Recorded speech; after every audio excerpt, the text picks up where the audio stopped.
Vita Panové Brodohoran Pissam. Senhoras e senhores, bom dia a todos. Falamos hoje em nome da Ucrânia, uma nação soberana, independente que acredita profundamente nos princípios da liberdade, da paz e da dignidade humana. É uma honra estar aqui nessa tributa da Assembleia Geral, onde se reúnem as vozes do mundo, mas também é uma responsabilidade, porque enquanto falo, o povo ucraniano continua sofrendo sobre bombardeios, ocupações e ameaças que não cessaram desde 2014 e se intensificaram brutalmente em 2022. As tentativas de negociação têm sido sistematicamente ignoradas, distorcidas ou usadas como tática de atraso pela Rússia.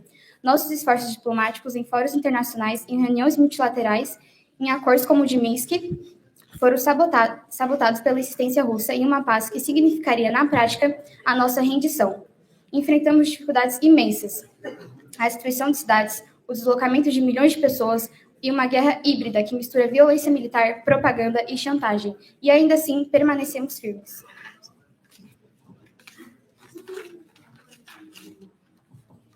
A nossa posição é clara, inabalável e justa.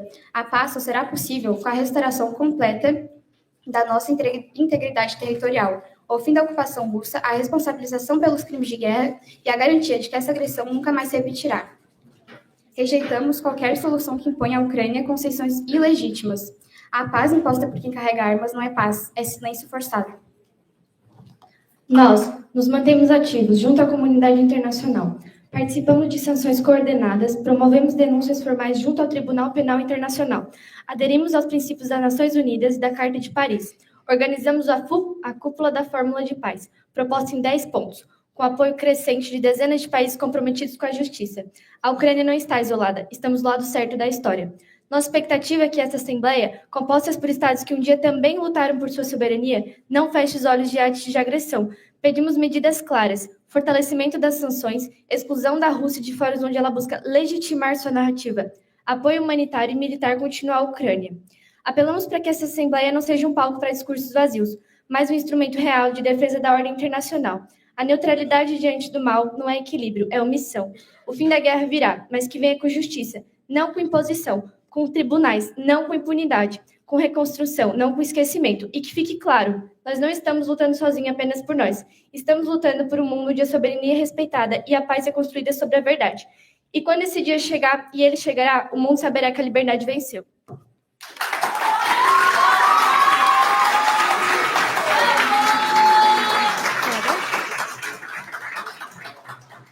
Com isso, nós, representantes da Ucrânia, viemos a essa Assembleia Geral novamente para enfatizar o nosso acordo de paz.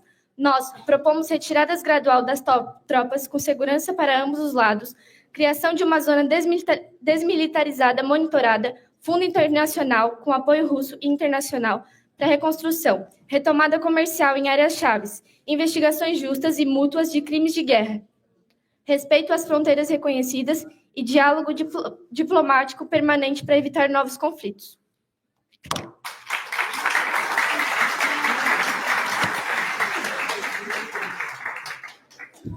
Privet, Dobrai Utra. Bom dia, olá, bom dia. Excelentíssimo presidente da Assembleia Geral e demais delegações.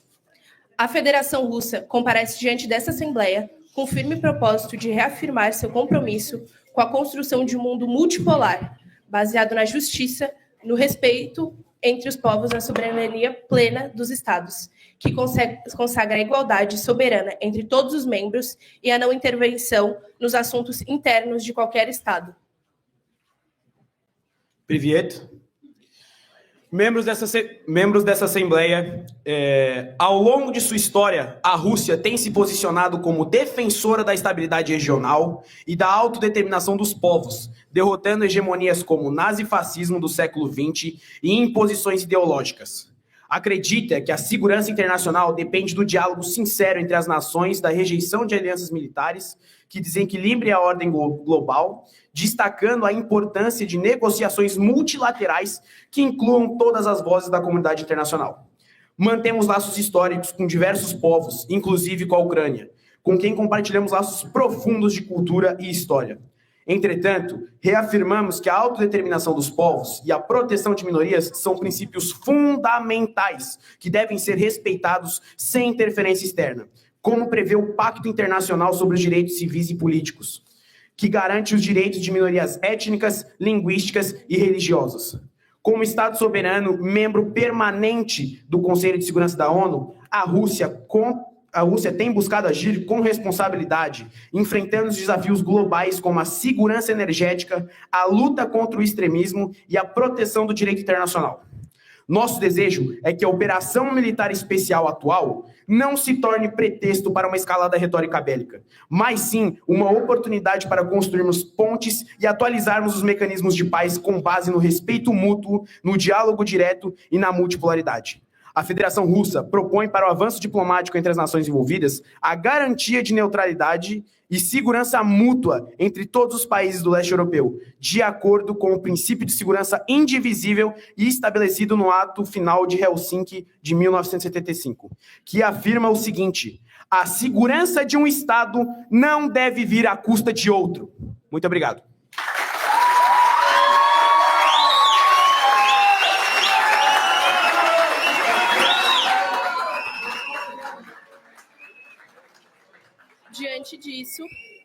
Diante disso, conclamamos a comunidade internacional a renovar seu compromisso com a construção de uma paz duradoura, baseada no diálogo respeitoso, na colaboração multilateral e no reconhecimento da diversidade dos sistemas políticos e culturais.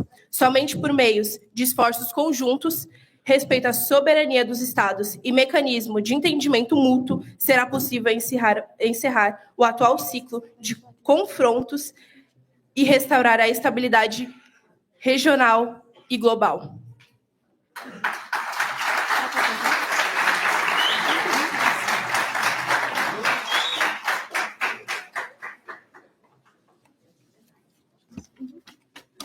Bom, eu queria começar perguntando um negócio para eles. A Corte Internacional já reconheceu que a Rússia cometeu ataques indiscriminados, execuções de civis, tortura e usou o estupro como arma de guerra. Por que, diante de crimes tão graves, seu país continua negando a legitimidade desses tribunais, ao invés de enfrentar acusações com transparência?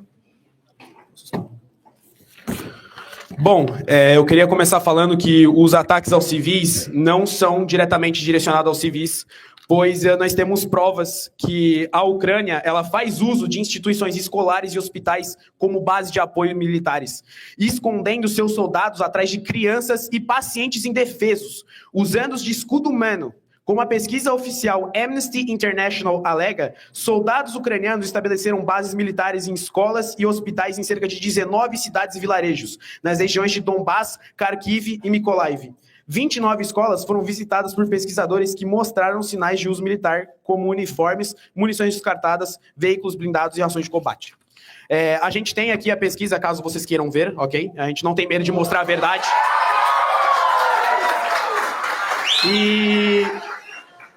E agora, a pergunta que eu quero fazer aliás, complementando, o uso de estupro foram todos feitos por grupos extremistas que a Rússia não coopera com. A Rússia não tem nenhum conjunto com esses grupos extremistas. Diferente de vocês que usam o batalhão de Azov, que é um grupo extremista, que ele ele quer recrutar os ucranianos, mas eles fazem isso à força. Tem um vídeo na internet que mostra o capitão do batalhão de Azov estourando a cabeça de um desertor ucraniano com uma marreta. Isso foi publicamente, e vocês não fazem nada sobre o batalhão de Azov. O que vocês têm a falar sobre o batalhão de Azov e esses grupos extremistas? Como se vocês não tivessem grupos extremistas também, né? A Rússia não concorda com esses grupos extremistas.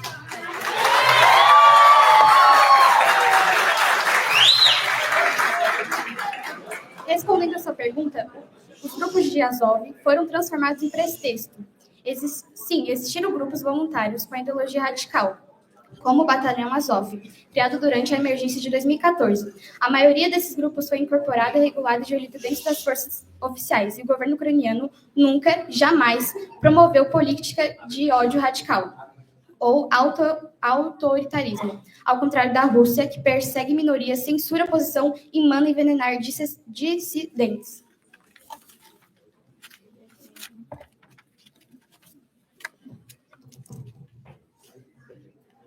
Bom, eu queria perguntar Qual é, de fato, o objetivo estratégico da Rússia ao prolongar uma guerra que isola ainda mais seu povo e destrói a estabilidade europeia e global?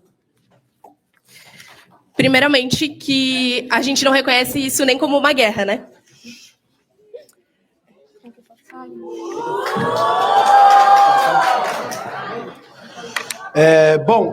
Isso não é uma guerra, isso é uma operação militar especializada para garantir a defesa, para garantir a neutralidade com a OTAN, garantindo a segurança de todos envolvidos e do mundo todo.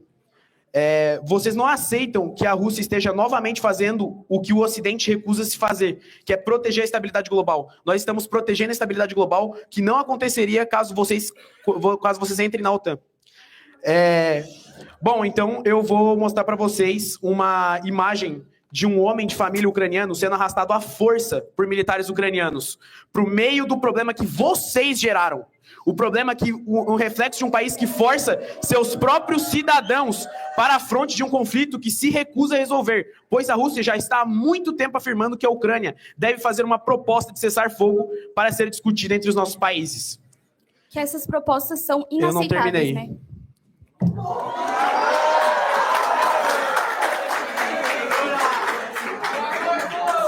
Oi?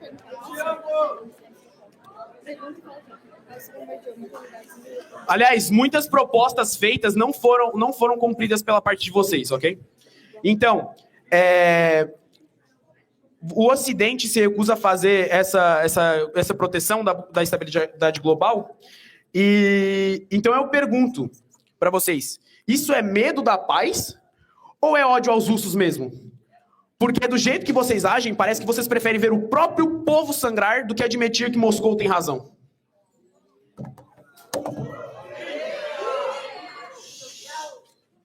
Eu acho que para quem começou uma guerra, vocês estão muito vítimas. Estão querendo se fazer de muitos de vítimas. A gente, sim. A gente não prende pessoas do nosso. A gente não prende pessoas do nosso país. Já vocês realmente prendem e evitam a palavra guerra no seu país porque vocês não aceitam que isso é uma guerra. E isso sim é uma guerra e deve acabar logo. O cessar-fogo a gente não aceita porque as propostas de vocês são inaceitáveis. Vocês estão fazendo propostas que favorecem apenas o seu país e não o nosso. Então, a gente já propôs o nosso acordo e a gente não vai aceitar propostas que favorecem só o seu lado.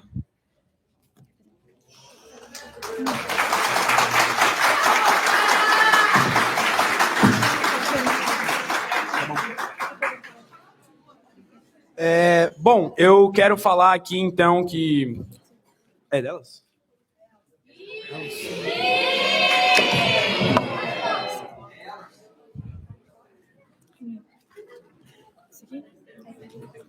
Se a Rússia acredita que a história a absolverá, por que então bloqueia a imprensa livre, censura redes sociais e prende quem ousar chamar de guerra dentro do próprio país? Essas pessoas que chamam de guerra, realmente, elas não entendem o que está acontecendo aqui. Bom, o que nós estamos fazendo, como eu já respondi, mas pelo visto vou ter que falar de novo, a gente está protegendo a estabilidade global do mundo. A Ucrânia entrando na OTAN seria a mesma coisa que a crise dos mísseis em Cuba. Como muitos aqui já sabem, a crise dos mísseis em Cuba se resume à Rússia. Ela colocou uma base militar muito perto de Washington. Então, isso foi... E Estados Unidos não aceitou isso. Então, por que nós deveríamos aceitar isso quando isso acontece ao contrário? Tu não respondeu a minha pergunta, tá? Eu perguntei por que vocês calam a imprensa. Por que vocês calam a imprensa? Por que não tem Facebook, Twitter nem Instagram? Eu falei que quem chama essa operação militar especial de guerra está completamente errado. Isso Esse não é teu ponto de vista, ok. Mas eu tô perguntando por que vocês bloqueiam a imprensa no país de vocês? Porque esse tipo de coisa está errado.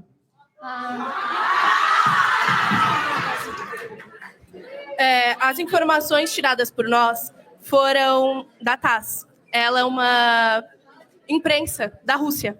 Então, nossas informações foram tiradas de lá. As nossas imagens, elas foram tiradas também de redes sociais que são do ocidental, que não estão defendendo vocês no momento. Então,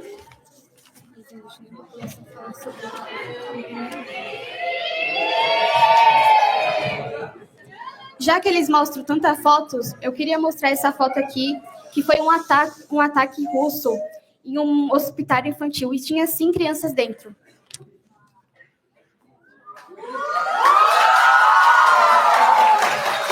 Isso para vocês é proteger as crianças?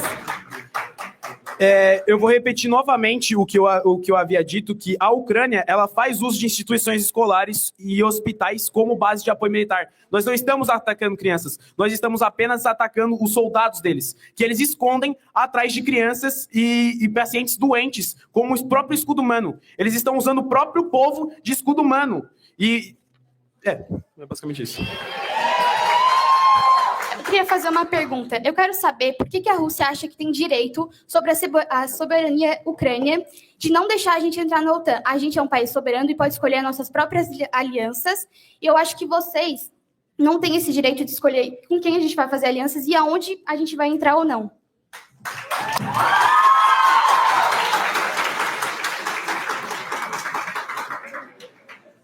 Bom, na verdade, a gente tem o direito, sim, de autodefesa, pois, como eu já tinha dito, na crise dos mísseis de Cuba, quando uma base militar foi muito perto da capital dos Estados Unidos, todos quiseram que nós tivemos que retirar ela. Então vai ser a mesma coisa se vocês entrarem na OTAN. Os Estados Unidos vai querer colocar uma base militar do lado de Moscou e a gente não vai permitir isso, porque os Estados Unidos é nosso inimigo e a gente não vai. Mas aí você começa uma guerra com os Estados Unidos, não com a gente, né? Mas então a base vai ser no lugar de vocês, pelo visto, né? Não vai ser nos Estados Unidos.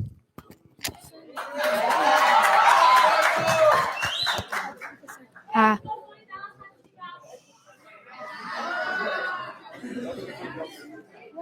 Querem usar o nosso? Mas a gente vai perguntar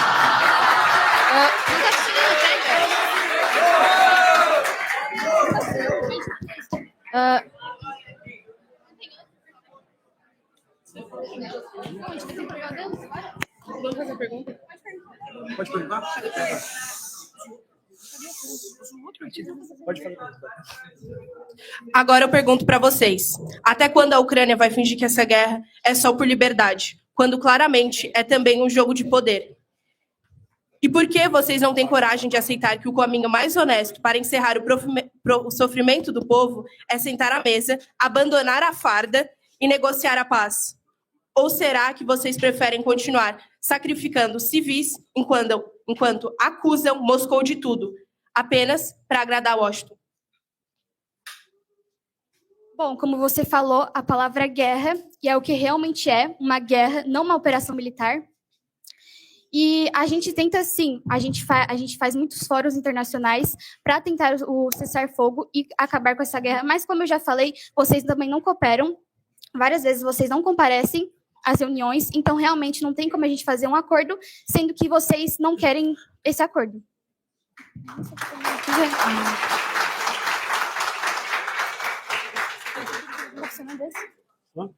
Alô.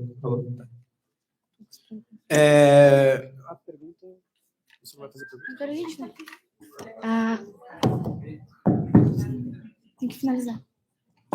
Termina aqui. Bom, para finalizar o discurso, com um pedido de ajuda. Com um pedido não apenas de ajuda, mas sim de socorro para o nosso povo. Precisamos de vocês mais do que nunca e esperamos que vocês não se calem diante dessa agressão ao nosso povo. Muito obrigada.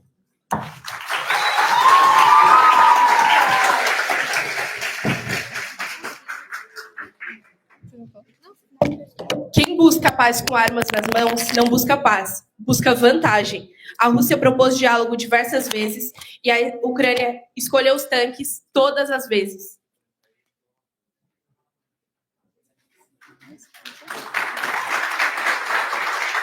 Round 2. Fight! Maga Dango Maga, Sarula Rap. É uma honra estarmos aqui hoje representando a República das Filipinas para falar sobre um tema que toca profundamente o coração da nossa nação, o Mar do Sul da China. Para nós, filipinos, essa não é apenas uma questão de estratégia geopolítica ou de recursos naturais. É uma questão de soberania, dignidade e do futuro da nossa pátria. Nos últimos anos, nós temos enfrentado crescentes desafios em relação às nossas áreas marítimas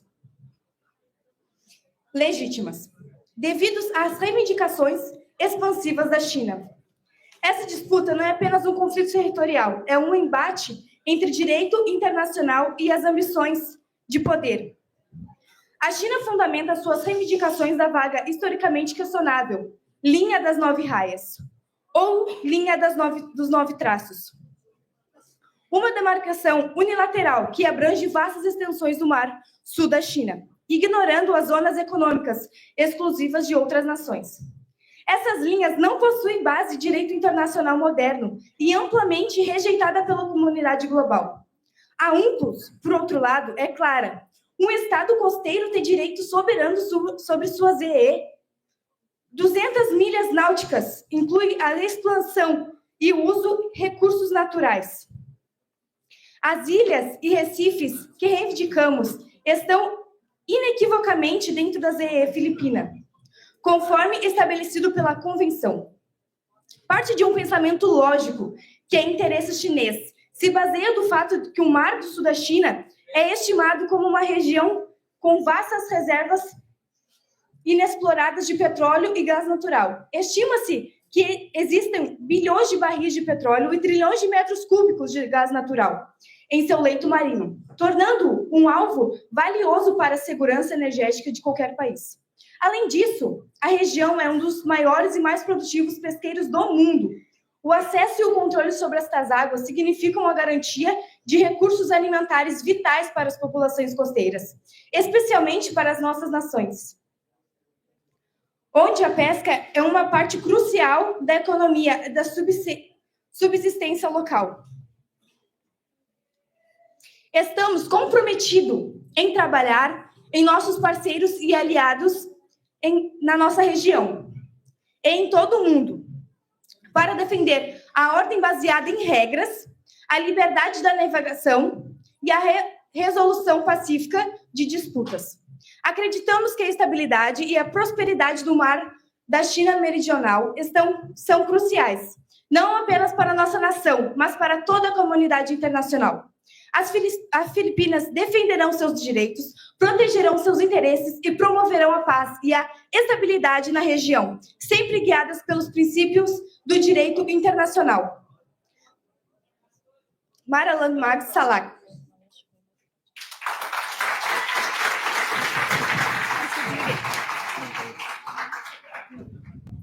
Ni hao, Pengantin Dendan Zeli. Excelentíssimo presidentes, representantes e delegados. Em nome da República Popular da China, agradeço a oportunidade de me dirigir a essa assembleia tão relevante para o presente e o futuro da humanidade. A China é uma nação com mais de 5.000 anos de história ininterrupta. Uma civilização que contribuiu significativamente para o avanço da cultura, da ciência e do pensamento global. Com base nessa herança milenar, seguimos construindo um país moderno, inovador e comprometido com o desenvolvimento pacífico. Nos últimos anos, a China alcançou grandes conquistas. Hoje, somos a maior segunda economia do mundo, representando cerca de 18% do PIB global e 14% do comércio internacional. Mais importante do que números, conseguimos tirar mais de 800 milhões de pessoas da pobreza extrema desde 1978. Esse é um feito histórico que demonstra nosso compromisso com o bem-estar do povo e com políticas de longo prazo. O caminho que escolhemos é o da inovação sustentável. Em 2023, mais de 60% das patentes globais em áreas como inteligência artificial, biotecnologia e energia renovável foram registradas por inventores e empresas chinesas. Investimos fortemente em energias limpas e reafirmamos nosso compromisso de alcançar a neutralidade de carbono até 2060. A China também atua ativamente na promoção da cooperação internacional. A iniciativa do Cinturão e atua ativamente na promoção. A China também atua ativamente na promoção da cooperação internacional. A iniciativa do Cinturão e Rota já conta com mais de 150 países e organizações parceiras, promovendo conectividade, desenvolvimento e infraestrutura e benefício mútuo. Acreditamos que o desenvolvimento deve ser partilhado e que nenhum país deve ser deixado para trás. Temos construído parcerias sólidas com países amigos em diversas situações do mundo, baseadas no respeito mútuo, na não interferência e na cooperação. Exemplos notáveis incluem a Federação Russa, o Brasil e o Paquistão, com os quais desenvolvemos iniciativas conjuntas em infraestrutura, ciência e intercâmbio cultural. São alianças que promovem crescimento real e oportunidades concretas para todos os envolvidos. No cenário internacional, a China é uma força de estabilidade e paz. Defendemos firmemente o direito internacional, a soberania de cada nação e a solução pacífica de disputas. Apoiamos o multilateralismo verdadeiro e o fortalecimento do sistema internacional baseado na Carta das Nações Unidas. Sabemos que, em certos momentos, algumas nações adotam uma postura de contenção, barreiras tecnológicas ou confronto. A China não procura hegemonia, nem busca impor sua vontade sobre outros países. Ao contrário, estamos comprometidos com um mundo multipolar, inclusivo e equilibrado. Acreditamos que a verdadeira liderança está na capacidade de ouvir, de respeitar e de unir. A China deseja trabalhar com todos os países dispostos a colaborar para enfrentar juntos os desafios globais, como a segurança alimentar, as mudanças climáticas e o desenvolvimento sustentável. O futuro que desejamos é construído com pontes, não com muros, com entendimento mútuo, não com suspeitas, com cooperação, não com conflito. A China está pronta para seguir contribuindo para a paz, a justiça e a prosperidade comum na humanidade. Fentin Gantin, muito obrigado.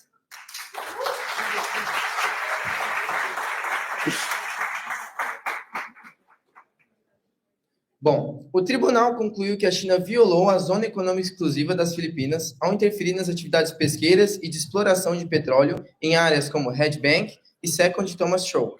Construiu ilhas artificiais em águas sobre jurisdição filipina, agravou disputas e causou danos ambientais graves, incluindo a destruição de recifes de coral. Além disso, práticas marítimas inseguras, como bloqueios e perseguições a barcos filipinos. Tais atos não apenas violam os direitos soberanos das Filipinas, mas também ameaçam a paz regional, desafiando as normas básicas da convivência entre as nações. O que vocês têm a dizer sobre essas acusações? Bom, a base de reivindicação chinesa foi registrada em mapas desde 1947, muito antes da colocação da UNCLOS. Então, a China nunca concordou com essa decisão. Isso foi uma reivindicação da Filipinas querendo tirar parte do nosso oceano e a gente não vai deixar isso. A gente é nosso mar.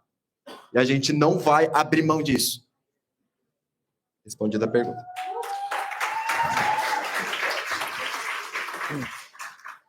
Apesar da não participação... A acusação está dizendo que a gente está invadindo a zona exclusiva das Filipinas. Bom, o conceito de ZE não anula direitos históricos legítimos. Nossa presença é pacífica e baseada em séculos de ocupação e administração. Não estamos invadindo, estamos exercendo soberania. Então, eu tenho uma pergunta. Você não acha que é muita hipocrisia você querer reivindicar algo, considerando que este algo já pertence a nós? Bom, mas pertence a vocês com base no quê? Apesar da não participação formal, a China enviou notas verbais e outros documentos diplomáticos ao Tribunal Permanente de Arbitragem, reafirmando sua posição de que não aceitava a arbitragem e que o tribunal não tinha jurisdição. Esses documentos continham os argumentos legais e históricos da China, que foram analisados pelo tribunal para a tomada de decisão. Gostaria de perguntar para a delegação da China. Vocês estão cientes de quais os documentos enviados para reafirmar sua posição em relação à decisão da UNCLOS? Bom, essa narrativa é incorreta e distorce os fatos. A China nunca aceitou que disputas territoriais envolvendo soberania fossem submetidas à arbitragem obrigatória. Tanto que, em 2006, a China fez uma declaração formal, conforme o artigo 298 da UNCLOS, se recusando em aceitar a arbitragem compulsória sobre disputas territoriais de delimitação marítima. Isso foi 10 anos antes da sentença de Haia. Então, não houve mudança de ideia, mas coerência com a posição legal adotada desde o início. Bom, eu tenho uma pergunta para fazer. Bom, a China sempre foi transparente e sempre foi um país que se posicionou de forma diplomática. Então, eu gostaria de perguntar, por que a Filipinas se nega a entrar em uma negociação com a China que se torna bem mais fácil e evita a a provocação de mais conflitos e a corrupção da paz mundial. Vocês insistem em resolver essa disputa por meio de negociações bilaterais, sem a presença ou mediação de outros países ou organismos internacionais. Isso parece à primeira vista uma postura diplomática, mas na prática favorece o lado mais poderoso. Negociações bilaterais colocam em desvantagem evidentes a Filipina, dada a assimetria de poder entre os dois países. Ao tratar esta questão de maneira multilateral, garantimos equilíbrio, transparência e condições justas para todas as partes envolvidas. Além disso, a disputa não afeta apenas as Filipinas e a China, mas também outros países na região, como Vietnã, Malásia e Brunei, além da liberdade de navegação internacional. Bom, os documentos apresentados, que foram analisados pela UNCLOS para tomar a decisão, foram registros de pescadores na região, mapas e registros da China atuando na administração das ilhas. Mas temos outros países com esses mesmos registros e relatos na região, como o Vietnã, que tem mapas e documentos imperiais da dinastia New Gang do século XVIII e XIX, que afirmam que o Vietnã administrava e explorava as ilhas Paracel e Spratle. Documentos mostram que a delegação, os imperiais vietnamitas, faziam expedições anuais para as ilhas, recolhendo tributos, navegando e recolhendo naufrágios. Também nossa nação, Filipinas, apresenta documentos e registros históricos de pescadores das ilhas de Palawan e Luzon, que mostram o uso contínuo da área. Qualquer pergunta, desculpa. Não tem uma pergunta, é uma afirmação. Ah, tá.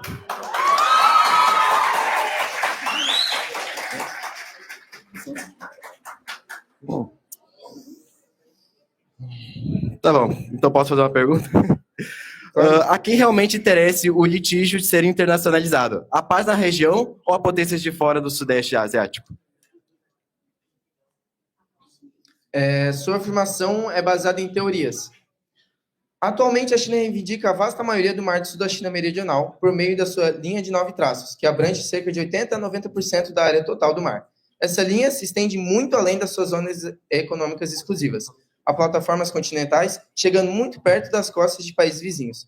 Do ponto de vista do direito internacional, essa reivindicação é excessiva, ilegal e fonte significativa de instabilidade na região. Para nós, ao contrário da China, as áreas marítimas em disputa não são apenas uma questão de soberania nacional, elas são essenciais para a sobrevivência e bem-estar do povo filipino. Milhares de famílias dependem da pesca tradicional nessas áreas para viver. Além disso, essas regiões abrigam reservas importantes de gás natural e petróleo, cruciais para a nossa segurança energética e desenvolvimento econômico.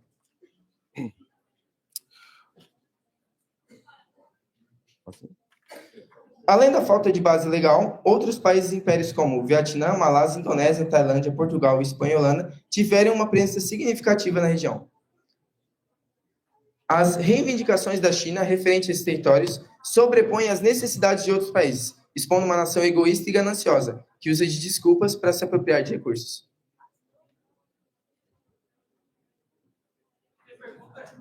Tá bom. O que você falou, na verdade, é mentira. Sim, a Filipinas já se posicionou com seus aliados Estados Unidos, que mandaram navios como forma de não somente ameaça, mas provocação à China. E a China não vai deixar isso quieto. A gente se posiciona também diante disso, porque a gente exerce soberania sobre esses oceanos. E os outros países que você disse que estavam se posicionando contra isso, na verdade, também é uma mentira, porque os outros países não se posicionaram de forma alguma. Na verdade, a gente tem negociações com diversos países na região e, aliás, cerca de 30% da exportação mundial é feita pelo aquele oceano e administrado pela China. Então, é completamente nulo o que você está falando. É isso. Muito bem. A China ratificou a UNCLOS em 1996. Ao fazer isso, ela aceitou o quadro legal da convenção, o que inclui seus direitos como Estado costeiro. Nesse sentido, a UNCLOS beneficia a China como qualquer outro Estado costeiro, garantindo-lhes direito sobre seus recursos e espaços marítimos de acordo com a lei internacional. Mesmo assim, a China continua fazendo suas próprias regras, seguindo a lei somente quando lhe convém, e tentando apagar essa imagem manchada de um país desonroso com desculpas e argumentações fracas e questionáveis. Última pergunta. Tá bom. Para finalizar, então, eu gostaria de falar um pouco sobre as iniciativas da China referente aos oceanos. A China possui iniciativas ambientais e científicas, como a China South China Sea Marine Research and Conservation Center, que é o centro de marinha instalado em Hainan, citado pela oposição.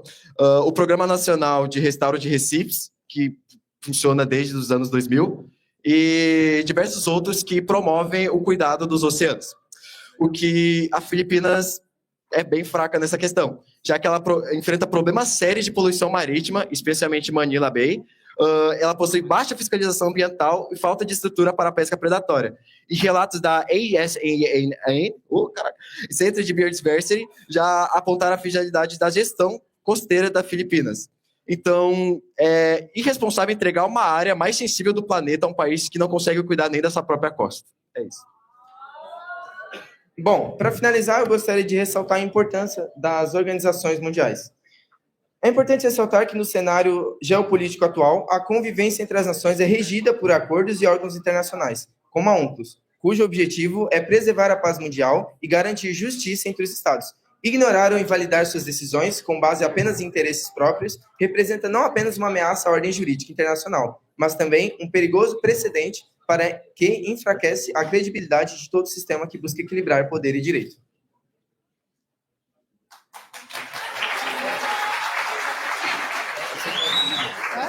Som.